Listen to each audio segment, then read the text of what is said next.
Senhor, o Senhor tem nos dado tanta bênção que não tem fim. Essa é a realidade. E queremos, a Deus, te agradecer, porque o Senhor tem mantido a nossa casa, a nossa despensa. O Senhor tem nos dado a oportunidade de abençoar o próximo. O Senhor tem nos levado, Pai querido, em lugares, ó Deus, onde pessoas têm esquecido do nosso próximo. Seja com alimento, seja com uma palavra, Senhor. Não adianta somente uma palavra, mas também devemos, ó Pai, sentir o que o nosso próximo também está sentindo. Às vezes, ó Deus, o Senhor nos coloca num caminho dessas pessoas para agasalhar, para abençoar com alimento, mas não só também com alimento, mas também com a Tua Palavra. O Senhor continue nos abençoando para que possamos ter esse equilíbrio aqui na igreja. O equilíbrio, ó Deus, de ter, ó Pai, piedade, de ter amor, ó Deus, e que possamos fazer o que o Senhor faria. Como enviou o Teu Filho amado, o Salvador Jesus Cristo, queremos fazer conforme Ele fez, conforme Ele faria. Seja conosco, continue nos abençoando, pois firmes, ó Pai querido, estamos na Tua promessa. Muito obrigado, em nome de Jesus.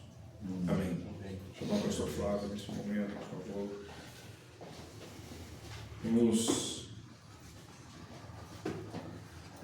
ler uma palavra edificante para a pregação,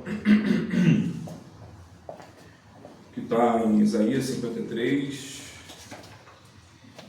versículo 7, diz assim: E foi oprimido e humilhado, mas não abriu a boca, como o cordeiro foi levado a um matador, e como ovelha muda perante os seus tosquiadores, ele não abriu a boca, nem um momento, né, meu? Nem um momento ele abriu a boca. Vamos orar pela vida do pastor Flávio. Senhor, continua abençoando seu filho, que possa, Senhor Jesus Cristo, ser boca de Deus para nós. Em nome de Jesus oramos, ó Pai, pedindo Tua misericórdia. Fale conosco, que os nossos ouvidos estejam abertos e a nossa mente cativa a Sua palavra. Senhor, que toda atenção venha, Senhor Jesus Cristo, ser voltada a Ti, somente a Ti. E que nesta manhã o Senhor possa nos alimentar mais uma vez. Em nome de Jesus. Amém. Amém. Amém. Glória a Deus.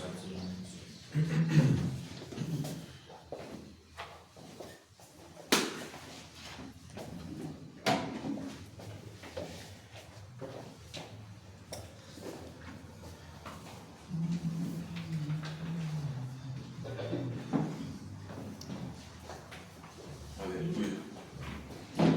Glória a Deus. Como é bom mais um domingo, a gente louvando com a presença do Espírito Santo, orando.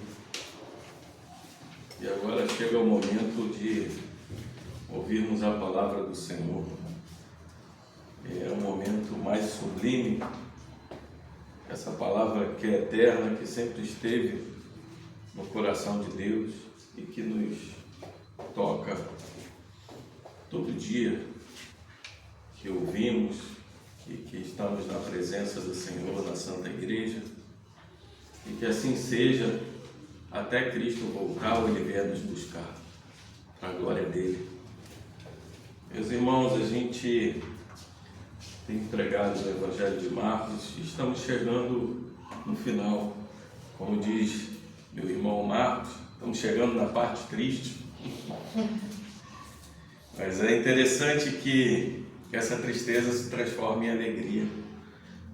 É um texto muito lindo, né? Quando a gente vai chegando perto da crucificação de Cristo, nós vamos vendo o quanto é importante a gente ter contato com o Evangelho de Jesus Cristo, o Evangelho verdadeiro.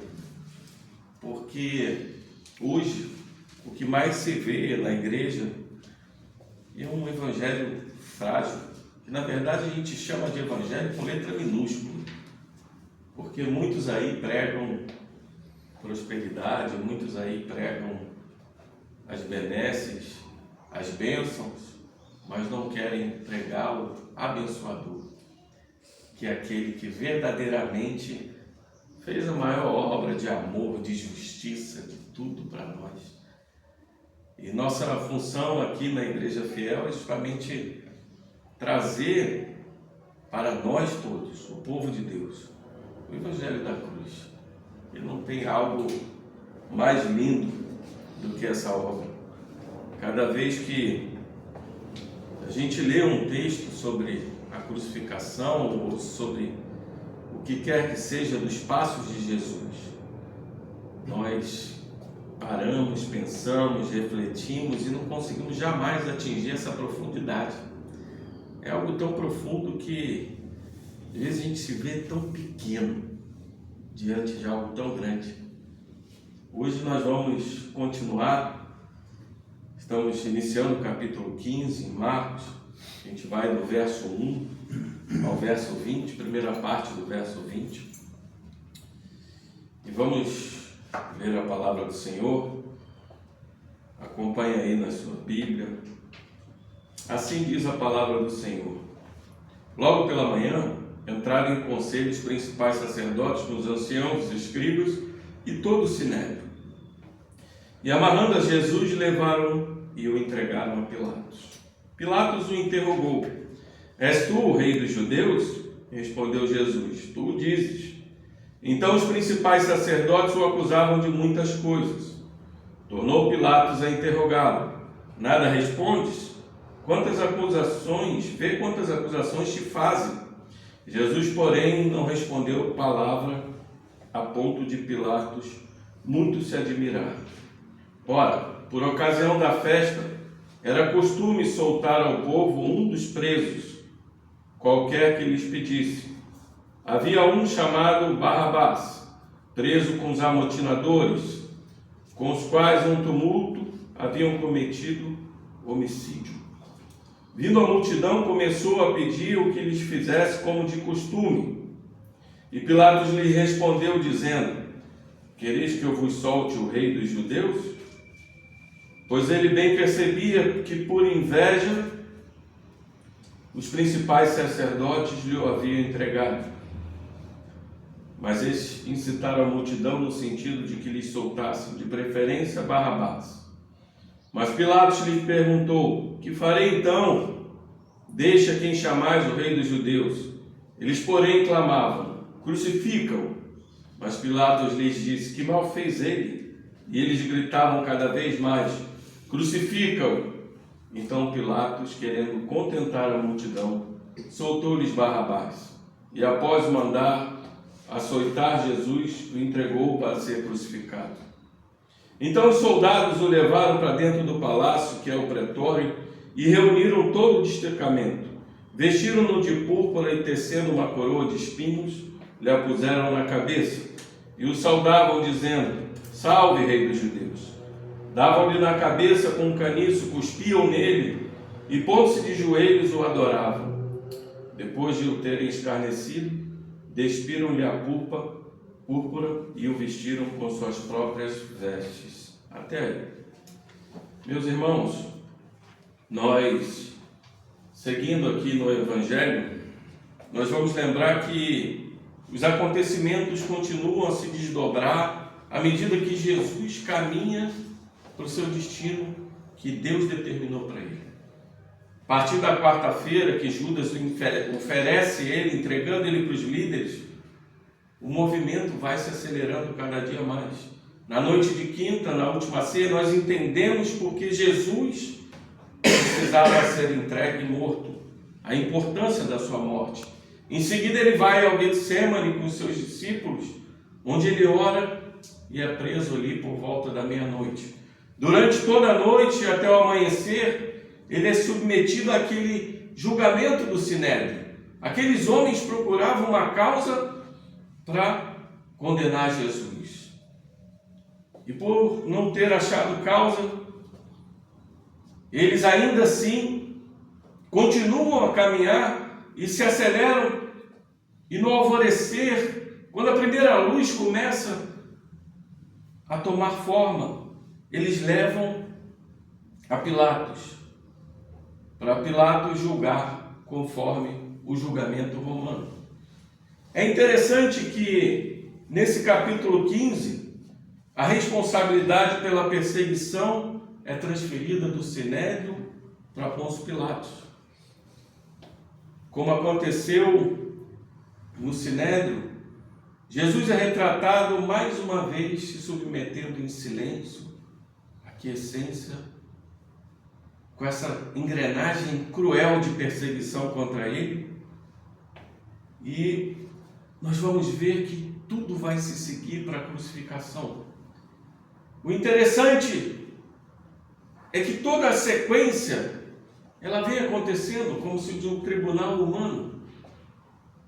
Eles colocam um réu, apresentam as causas do réu, levam ao juiz, o juiz coloca a condenação, e essa condenação ela é executada na forma da crucificação.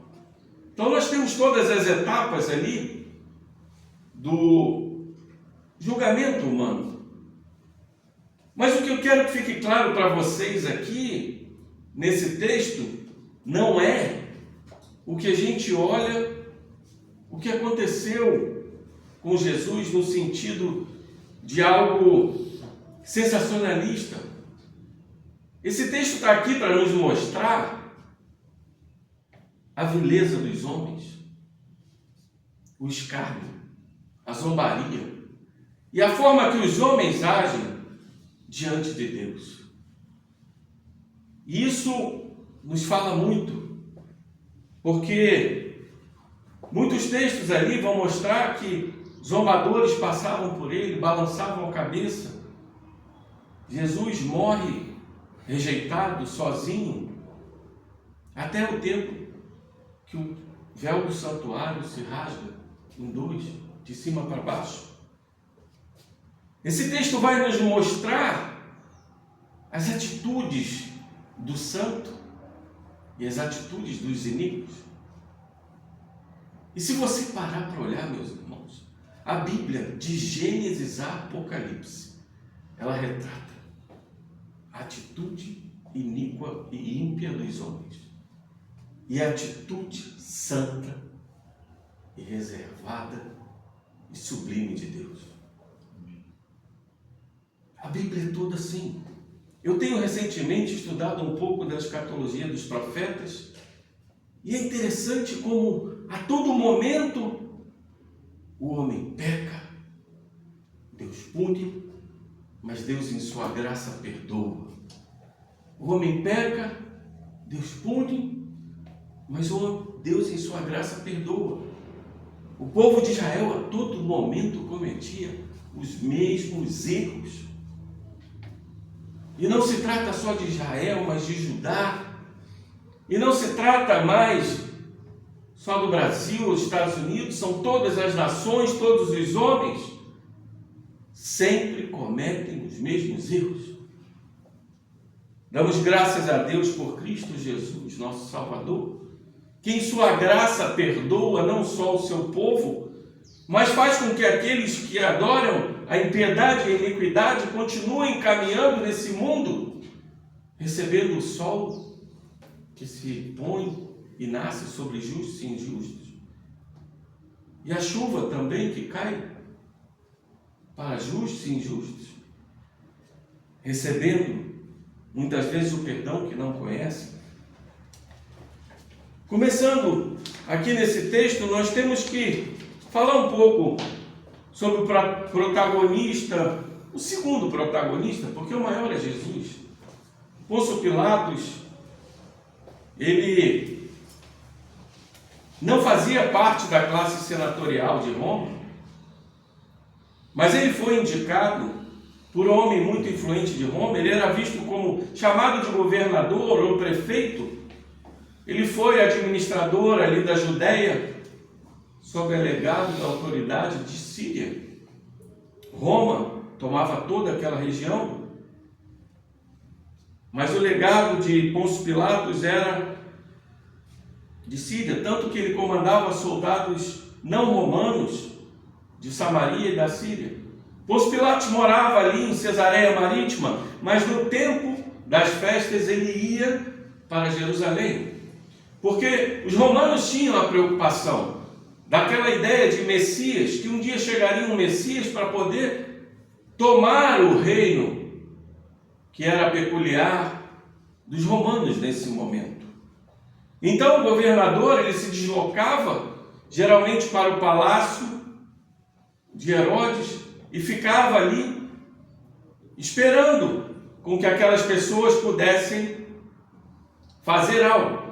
E ele levava a guarda pretoriana, ele levava muitos soldados, porque a toda Páscoa aumentava aquele senso de libertação dos judeus, e eles queriam que chegasse alguém. Jesus vinha trazendo multidões, Jesus vinha conquistando, Jesus entrou no templo e derrubou as bancas, e falou que aqueles homens estavam caminhando errados, mas Jesus falava e pregava com autoridade, e aqueles homens que seguiam ele começaram a pensar que Jesus seria esse Messias. Tanto que, quando Jesus ora no Getsemane, ele se levanta, talvez os discípulos estivessem achando, agora chegou a hora, que ele vai se revelar, e vai derrubar esses soldados, e vai derrubar esse governador romano. Mas nada disso acontece. Pôncio Pilatos não era muito bem visto pelos judeus. Alguns episódios marcaram a vida dele. Primeiro, ele uma vez tentou entrar em Jerusalém com a sua tropa, com os estandartes romanos. Isso escandalizou muito os judeus. Tanto que alguns judeus, centenas deles, andaram 112 quilômetros até a casa de Pôncio Pilatos, em Cesareia de Marítima, para começar a protestar contra ele. E quando ele começa a querer mandar matar aquelas pessoas, os próprios judeus ofereciam as cabeças e diziam assim: preferimos nós que o Senhor nos mate do que nós transgredirmos a lei. E aí ele sente que a pressão seria muito grande e ele cede. Outra vez, ele matou alguns samaritanos no Monte Gerizim. Ele matou alguns galileus também, que estavam se dirigindo a Jerusalém, e misturou o sangue desses galileus com a oferta que seria oferecida. Então Pôncio Pilatos já não era muito bem visto. E agora ele se coloca num problema, porque ele já tinha uma linha muito tênue entre ele e o povo judeu. E agora ele tem que julgar em que os líderes dos judeus estão pedindo para julgar. Mas ele entra num problema maior, porque ele tem uma posição de autoridade. Mas ele pensa, como vou exercer essa autoridade? Pilatos foi o governador que mais permaneceu no trono de governador. Ele ficou de 26 a 37 depois de Cristo. Nesse momento, ele estava debaixo do governo do imperador Tibério, mas ele também passa pelo imperador Caio Calígula, que é quem depõe ele, justamente por causar problemas.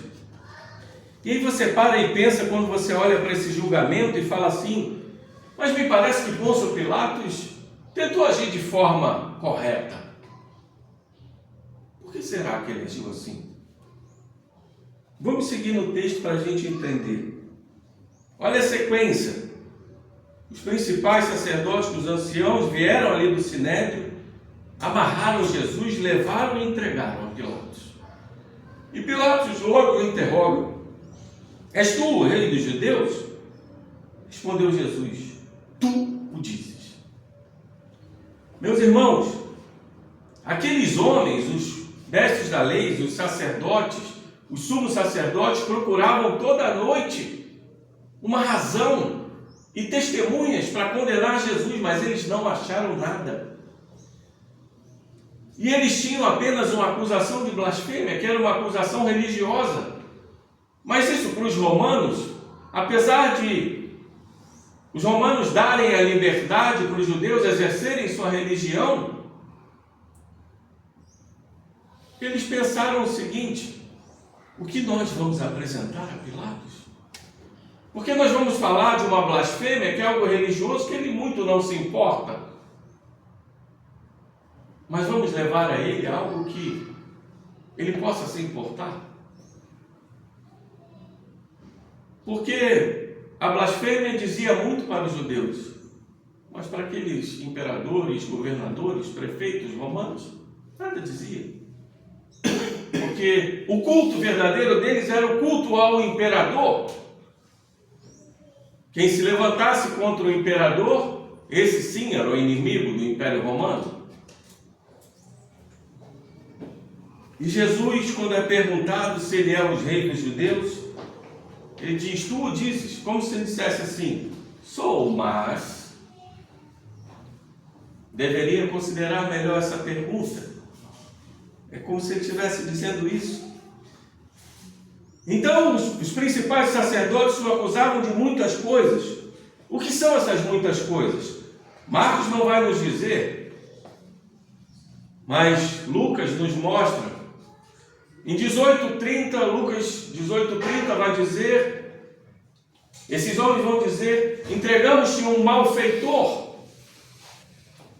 Olha a acusação, malfeitor. Jesus, o maior benfeitor. Ele vai dizer em Atos 10 que ele só fez o bem. E eles apresentam a Pilatos como um malfeitor. Depois eles apresentam também, ali em Lucas 23, que a gente vai ver, eles apresentam Jesus como um insubordinado. E eles dizem: olha, esse homem aqui diz que as pessoas não devem pagar o imposto romano. Mais uma mentira. Porque Jesus, quando é perguntado se deveria pagar o imposto, ele pergunta: de quem é essa efígie? Aí responde a ele: de César. Então dai a César o que é de César e dai a Deus o que é de Deus. Depois, esses homens apresentam uma outra acusação, dizendo que Jesus era um alvoroçador. Também em Lucas 23 ele vai dizer que desde a Galileia até a Judeia ele vinha alvoroçando os povos. Jesus é apresentado como um alvoroçador. Depois, eles apresentam uma outra razão. Também Lucas vai dizer que ele se apresenta como filho de Deus, e Jesus nunca negou isso. Porque ele disse diante do Sinédrio, ele disse diante daqueles homens que ele era verdadeiramente o Filho de Deus. Ele não podia negar a sua essência.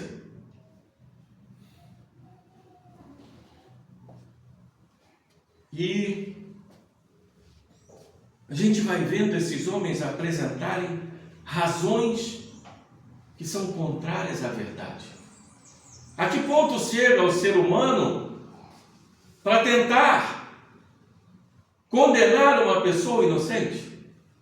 A que ponto chega o coração do ser humano para o seu orgulho? Porque Pilatos percebe que aqui tudo era inveja. Porque aqueles homens estavam ali preocupados, porque Jesus vinha arrebatando e arrebatando multidões, e a Bíblia vai dizer que as pessoas se admiravam do seu ensino, porque Jesus pregava com autoridade. Jesus era e é para sempre o Senhor. E aqueles homens começaram a se preocupar, porque a renda deles vinha diretamente daquelas oferendas no templo, daquelas festas, daquilo tudo. E Jesus, quando entra no templo, cria aquele alvoroço dizendo: vocês transformaram o meu templo em covil de ladrões.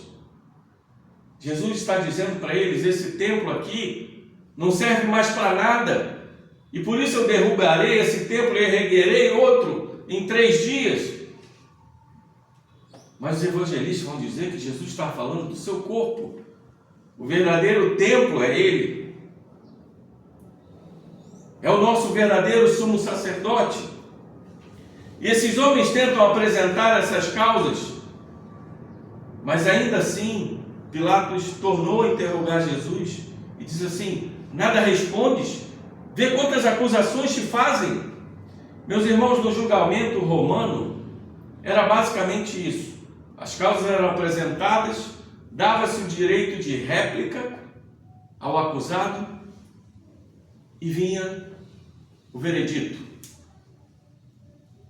Na lei romana, aquele que ficasse calado não dizia que era, ele estava dizendo que era culpado, mas ele poderia ser automaticamente condenado, se ele não falasse nada. Mas ao mesmo tempo, o que se passa na cabeça de Jesus? Porque ele orou no Getsemane dizendo assim: Pai, passa de mim esse cálice, mas também faça a tua vontade.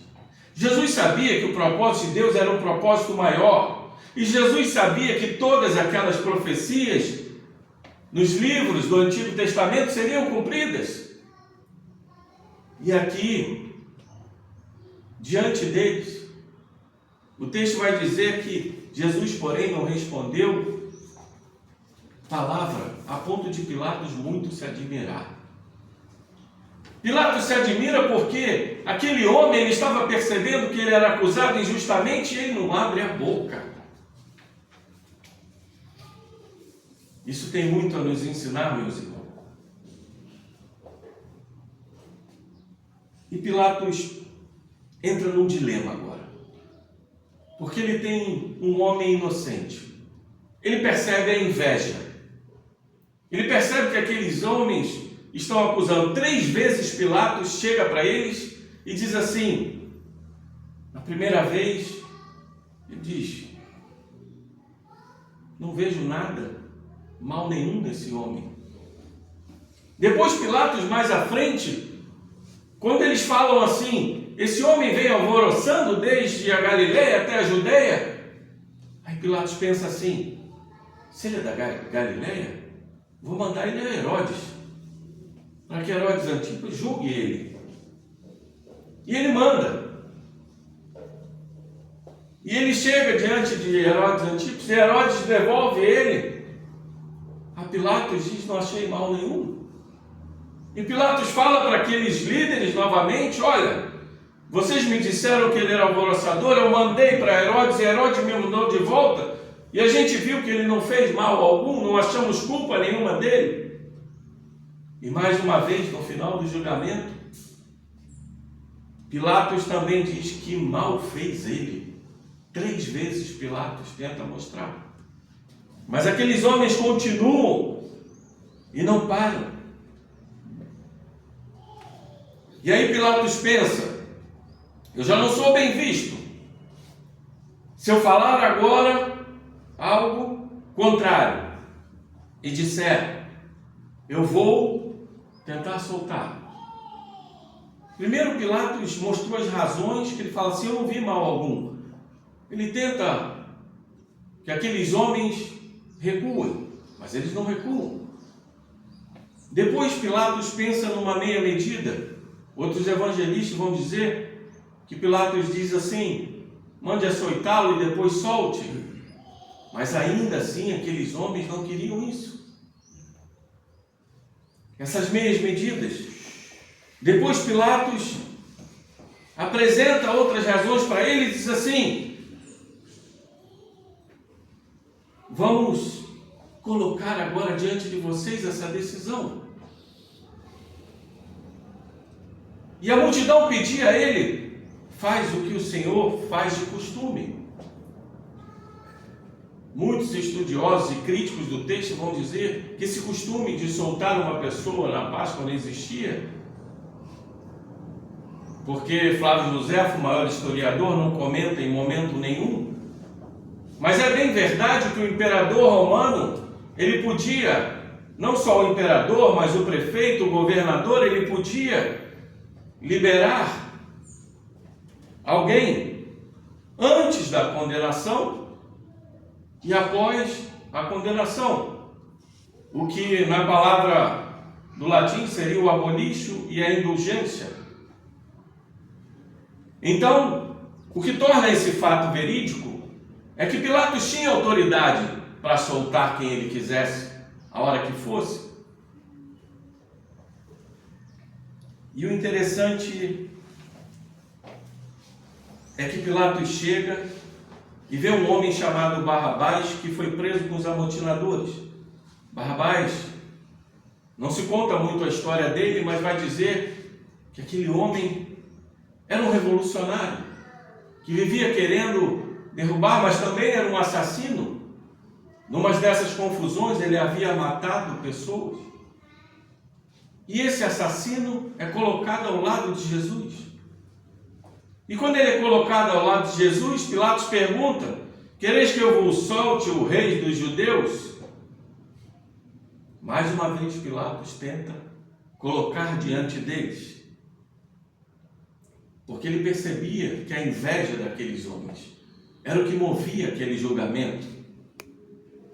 Mas eles incitavam a multidão que lhes se soltasse. Preste atenção, meu irmão.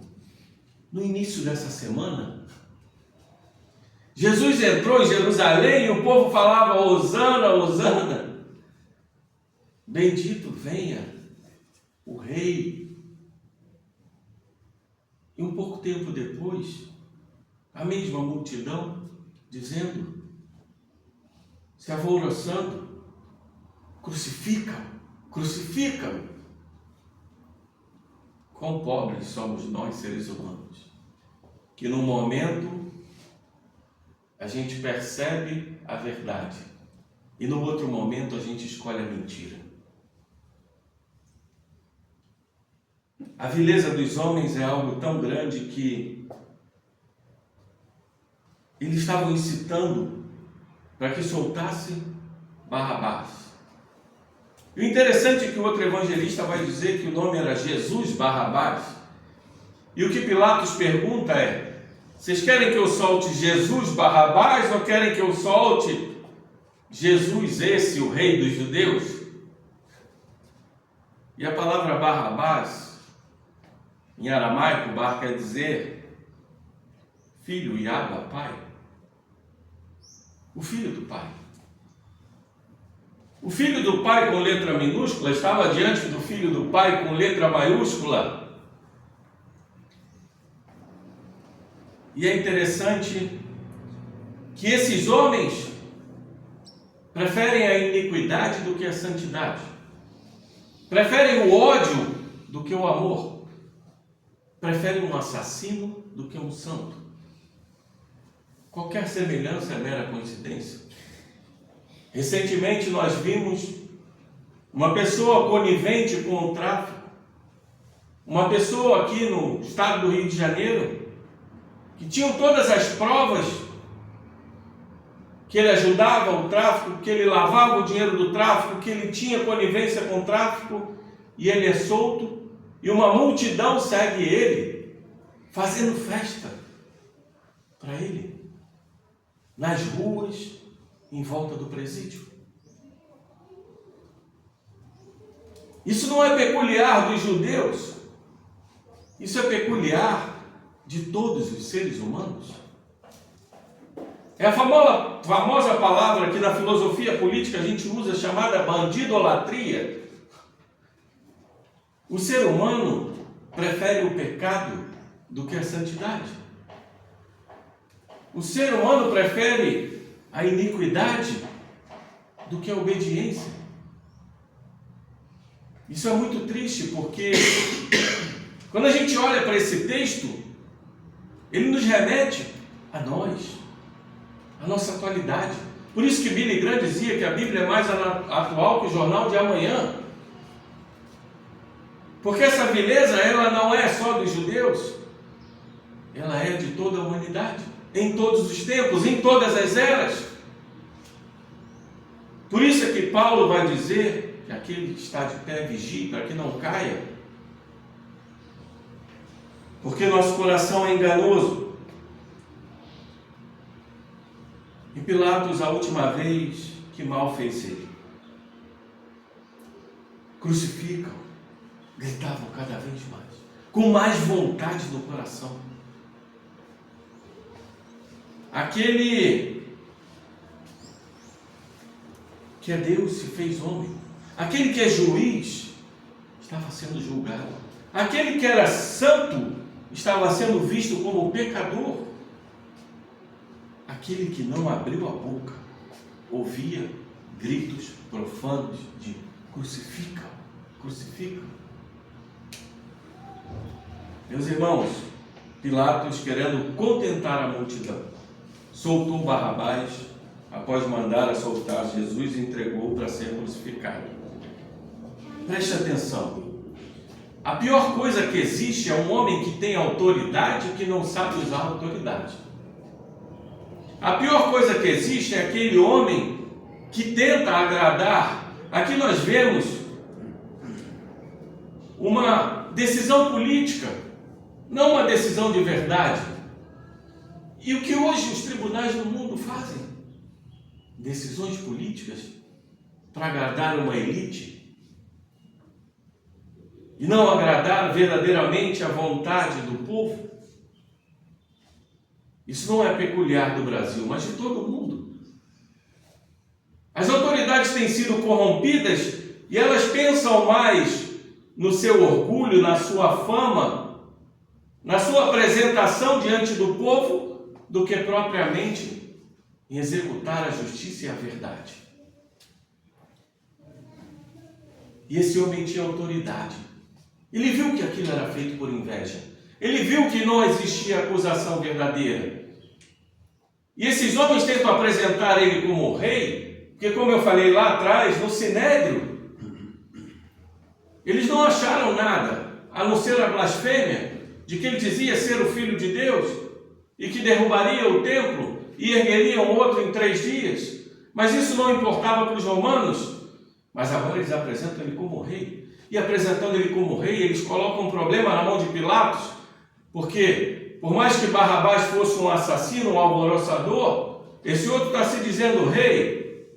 E se ele se diz rei, ele pode tentar derrubar a mim, derrubar o imperador. Mas Jesus diz a ele que o meu reinado não é deste mundo. Ele não veio para ser servido, sim para servir. E caminhando para o fim do texto, os soldados os levaram para dentro do palácio, que é o pretório, que é o palácio de Herodes. O pretório era tanto a guarda romana fiel aos políticos, governadores, imperadores, quanto também a residência dos comandantes.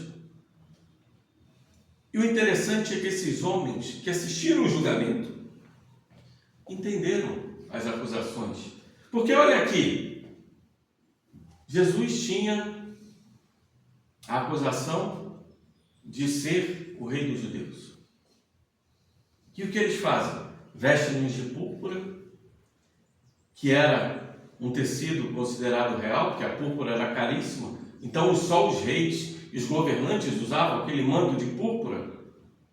Provavelmente pegaram a capa de algum centurião romano, vermelha, que também era chamada de púrpura nessa época, e botaram nele.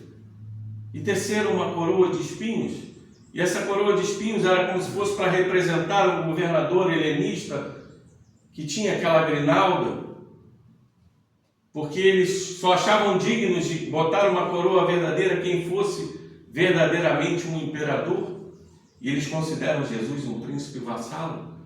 E o interessante é que eles o saudavam. Salve, rei dos judeus! Como se estivesse dizendo e rindo, como eles faziam com o imperador César.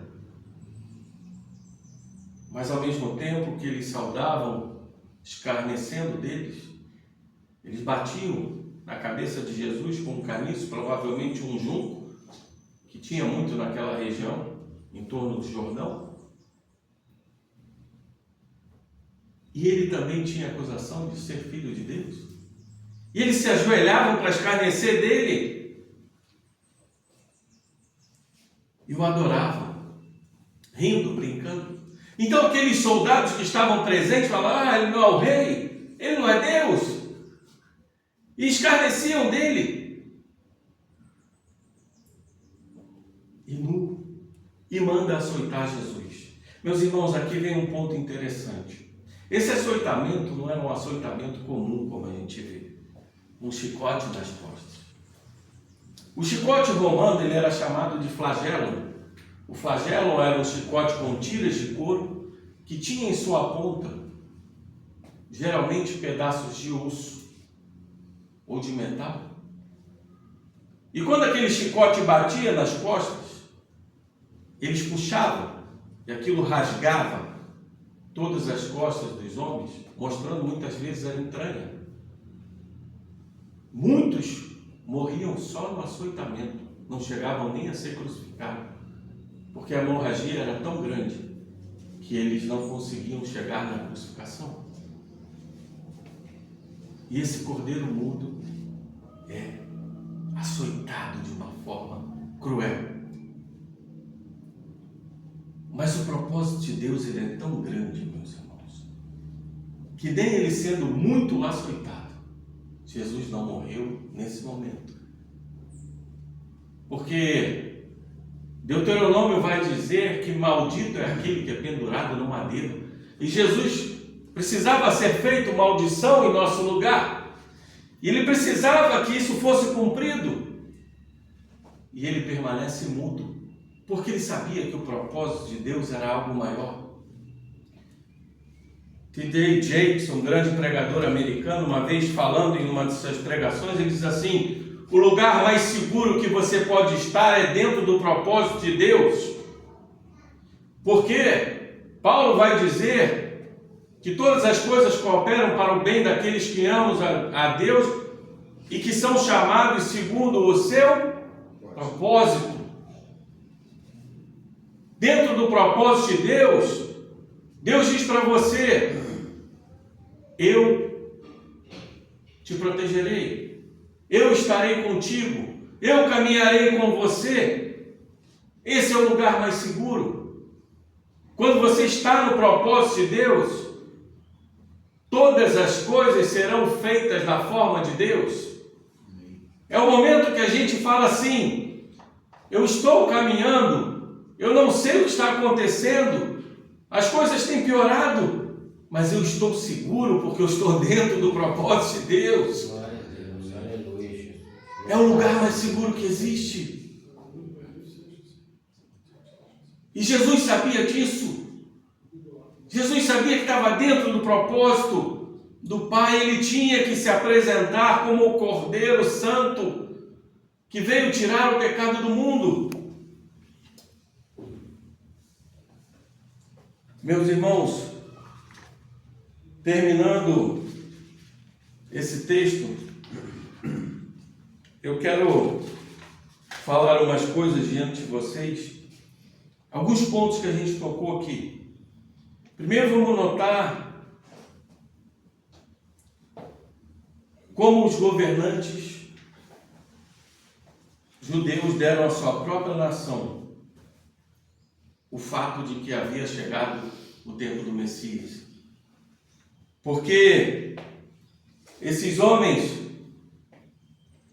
como a profecia de Jacó se cumpriu, em Gênesis 49, 10, ele diz assim: o cetro se apartará de Judá e o legislador de entre seus pés, e vier a Siló, o Messias que Deus prometera enviar. Mas os olhos desses homens estavam cegos para isso. Todas as profecias sendo cumpridas, mas o orgulho humano cega até a verdade da palavra de Deus. E quantas vezes a gente tem até aquele ditado aí no mundo que é pior cego aquele que não quer enxergar?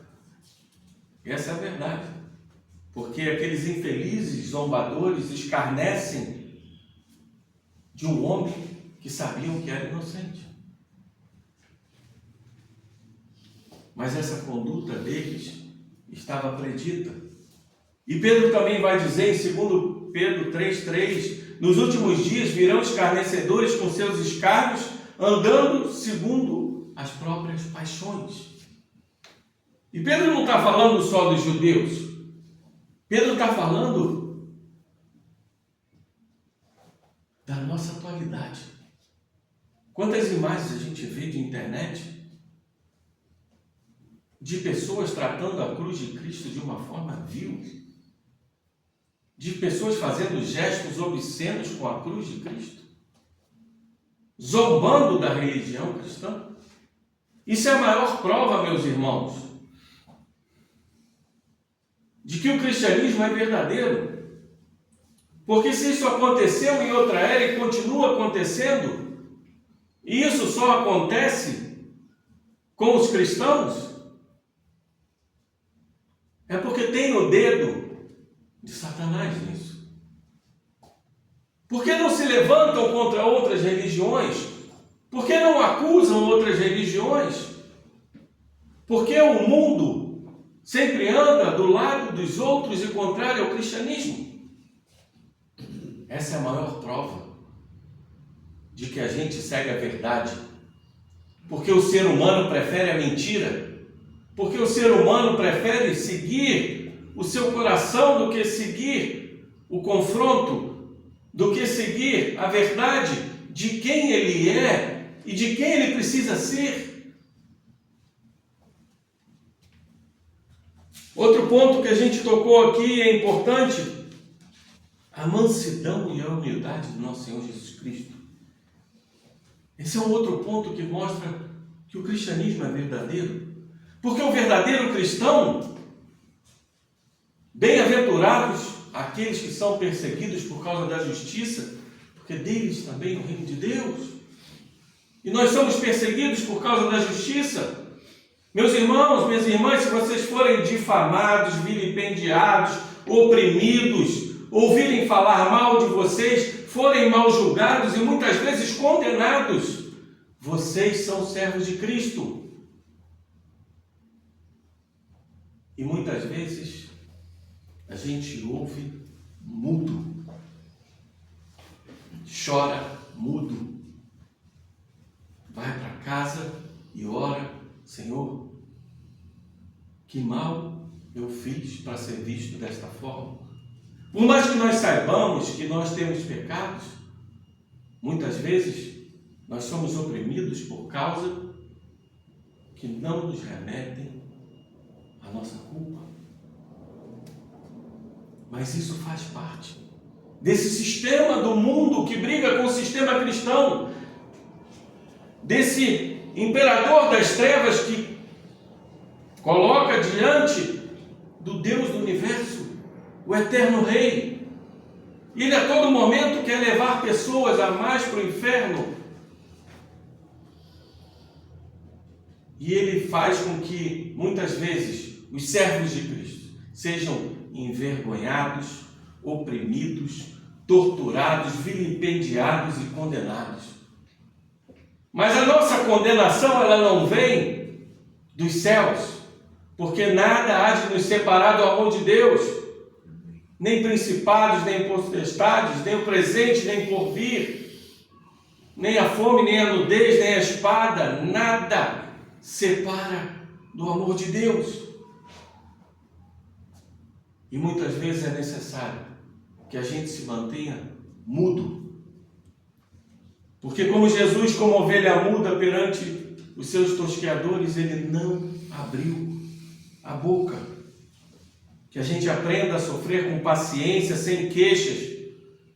Não importa o que Deus lançar sobre nós. Nada no caráter cristão. J.C. Ryle vai dizer: nada no caráter cristão glorifica tanto a Deus quanto sofrer com paciência.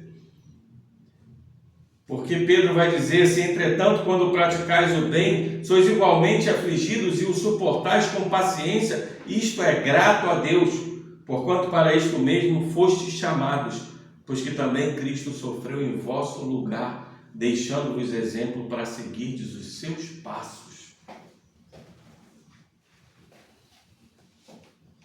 Notemos também nesse texto a conduta hesitante e indecisa de Pilatos. Isso representa a humanidade. A humanidade quer mais estar bem com os outros do que obedecer e seguir a verdade. A humanidade quer caminhar para as palmas, para a glória, do que se colocar diante do sofrimento. Isso resultou na desgraça e na ruína da alma de Pilatos. Porque ele volta a governar e acaba que depois ele é deposto. E isso também traz ruína aos homens que seguem o mesmo caminho de Pilatos. Porque aqueles que buscam a fama, aqueles que procuram agradar a todos, aqueles que estão a todo momento se desviando do propósito de Deus, do lugar seguro estar dentro do propósito de Deus, são aqueles que têm uma conduta hesitante e que não são dignos de serem servos de Cristo. Aí você vai dizer para mim, mas pastor, é muito doloroso. Muitas vezes nós ouvimos calados acusações que não são para nós. E eu respondo para você, meu irmão, minha irmã, nós somos pecadores. Nós muitas vezes podemos pagar algo que não sabemos lá de trás que fizemos, ou mesmo que não fizemos. Toda a justiça imputada em nós, ela seria justa. Mas a justiça que foi imputada em nós foi a justiça de Cristo, a justiça da salvação, a justiça do amor, a justiça daquele que olha para nós e diz assim: não importa o que você faça, a minha graça está sobre ti.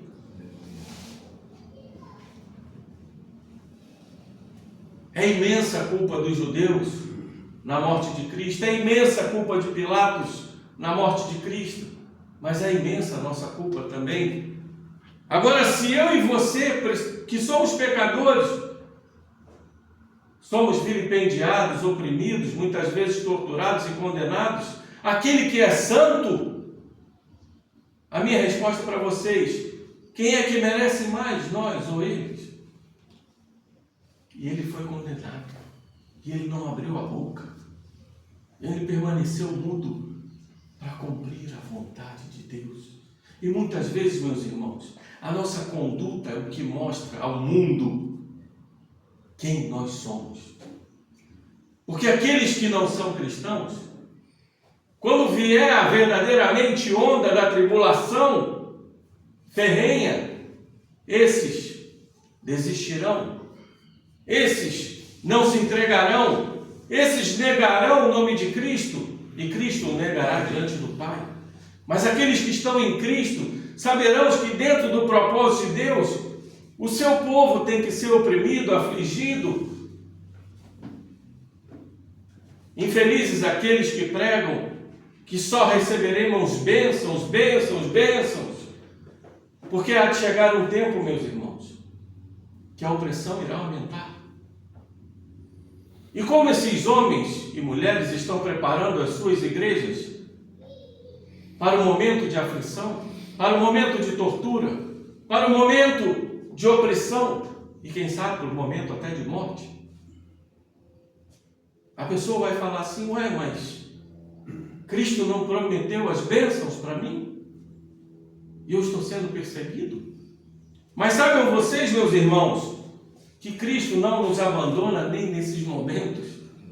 Cristo não nos abandona e não nos deixará, porque a grande prova está na história do cristianismo, porque homens e mulheres, crianças e adolescentes morrem por essa causa e morrem glorificando o nome de Deus. Quão grandes são essas pessoas! Às vezes eu olho e falo, parece que a gente vive um cristianismo de história em quadrinhos, e aqueles vivem um cristianismo real.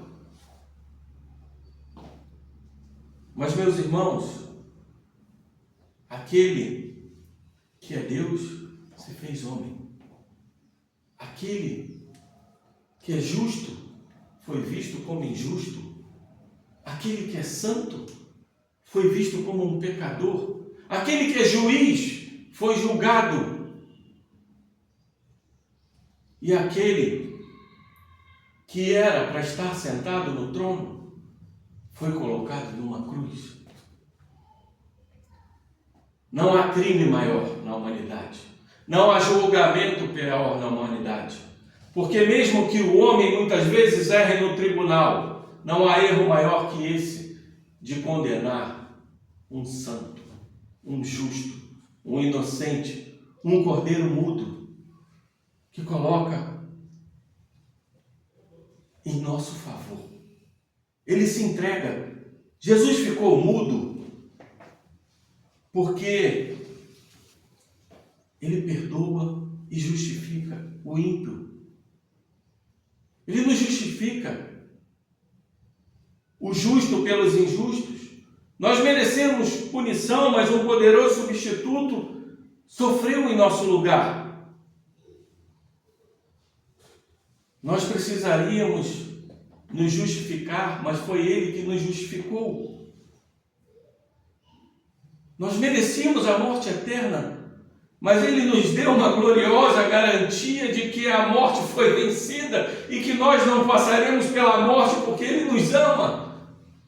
Não há algo mais poderoso nesse universo que esse julgamento de morte, porque esse julgamento era meu e seu, mas o justo se fez injusto, o santo se fez pecador, o Deus se fez homem para morrer e pagar a pena dos homens, do seu povo, quando não tínhamos esperança mais nenhuma. Assim como Paulo fala em Efésios 2, o inocente Jesus Cristo morreu por nós. E hoje, o justo pode ser o justificador de muitos. Que a gente possa falar do bendito Deus que colocou a salvação diante de nós, porque nós não merecíamos ser inocentados, mas Cristo morreu por nós. Quão grande é esse amor, quão grande é esse mistério. Como a gente pode entender, meus irmãos, que um Deus desceu de sua glória, que aquele que é santo falou: eu vou me fazer pecado por vocês, que aquele que é justo foi se fazer injusto, que aqueles castigos, aqueles açoites, aqueles escárnios, aquela zombaria que eram para nós, Ele obedece mudo, por uma razão somente: por vocês, por mim e por todos aqueles que ainda vão receber esse Deus maravilhoso. Glória a Deus. Esse amor que não tem nada comparável em lugar nenhum do mundo. Louvado seja o nome do Senhor. A maior bênção, meus irmãos, é olhar para um Deus e dizer assim: tantos deuses aí fora, as pessoas estão distantes, mas o meu Deus me ama a ponto de entregar a própria vida por mim e morrer por mim, com a morte mais horrenda, que era a crucificação.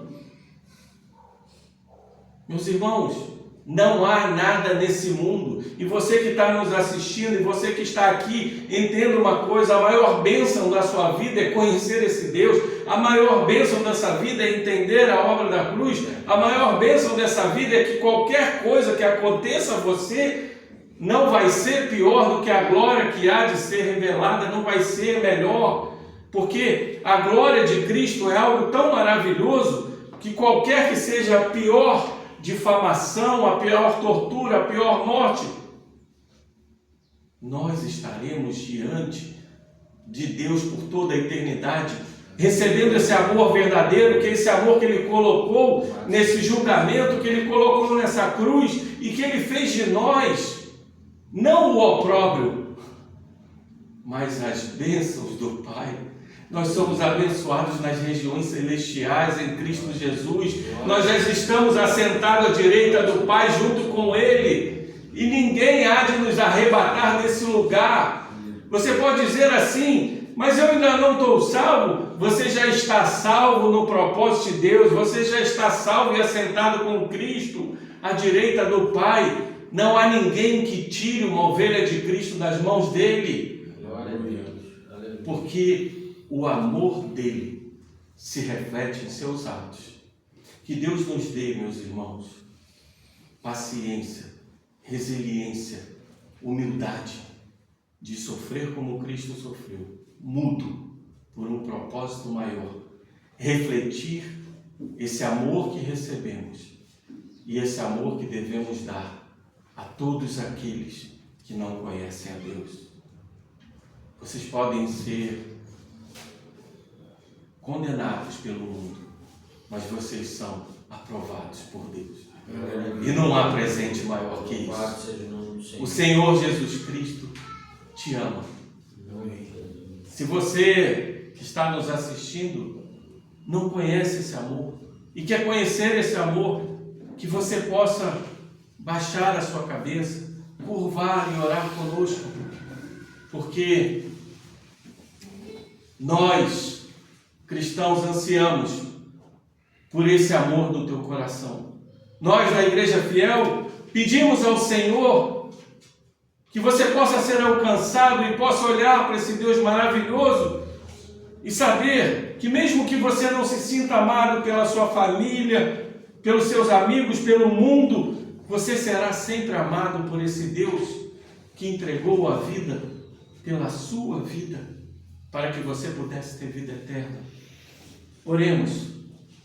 Senhor Deus, querido Pai, o justo que se fez injusto, o santo que se fez pecador, o Deus que se fez homem, aquele que era, que é e que há de vir, aquele que tinha glória recebeu o opróbrio, aquele que não tinha culpa se fez culpa, para que nós fôssemos feitos justiça de Deus, aquele que em sua santidade foi julgado por uma iniquidade que não tinha, aquele que foi castigado e oprimido num corpo santo que não merecia nenhum toque, porque somos indignos até de chegar perto do Deus do universo, do Santo de Israel, mas o amor dele por nós é tão grande que ele se fez homem para que nós pudéssemos ser feitos filhos de Deus como ele é.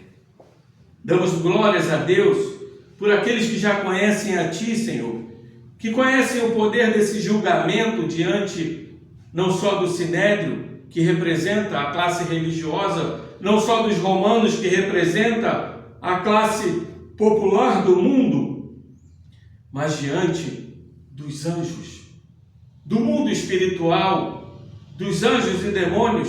Esse julgamento foi feito diante de todos do universo, porque aqueles que olham como um momento de maior derrota no julgamento, Cristo olha como um maior momento de vitória do universo. Que você que está em casa, que você que está aqui, que você está em qualquer lugar, que você possa agora curvar a sua cabeça. Se você está em Cristo, agradeça por esse amor. Se você não está, abra teu coração para Cristo e diga: Senhor, eu quero esse amor. Porque nós, todos seres humanos, carecemos de um amor verdadeiro, um amor sacrificial, daquele que faz de tudo para nos salvar. Salva-nos, Senhor.